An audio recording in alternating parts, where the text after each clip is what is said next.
Services écosystémiques dans les agroécosystèmes. Les hommes bénéficient de nombreux biens et services rendus par la nature que l'on appelle les services écosystémiques. Les végétaux jouent par exemple un rôle primordial pour purifier l'air que nous respirons, mais aussi l'eau que nous buvons. La beauté des paysages est aussi essentielle à notre bien-être et au développement des activités touristiques. Certains services écosystémiques sont vus comme le résultat d'une coproduction de l'homme et de la nature. Le lait et le fromage sont par exemple produits à partir de l'herbe des prairies et du savoir-faire de l'agriculteur.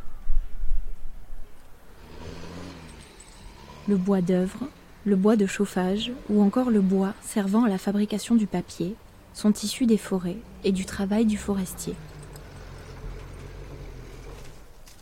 Les forêts fournissent également beaucoup d'autres services écosystémiques, par exemple grâce aux champignons.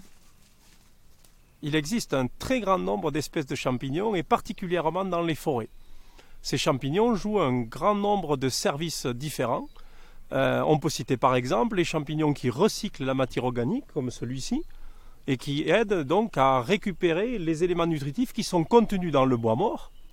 On peut citer également les champignons qui s'associent avec les arbres pour faciliter leur alimentation et qui forment des symbioses au niveau des racines, des associations très très fines. On peut également donner l'exemple de champignons qui aident à réguler les populations d'insectes qui peuvent manger des feuilles et donc réduire un petit peu la croissance des arbres.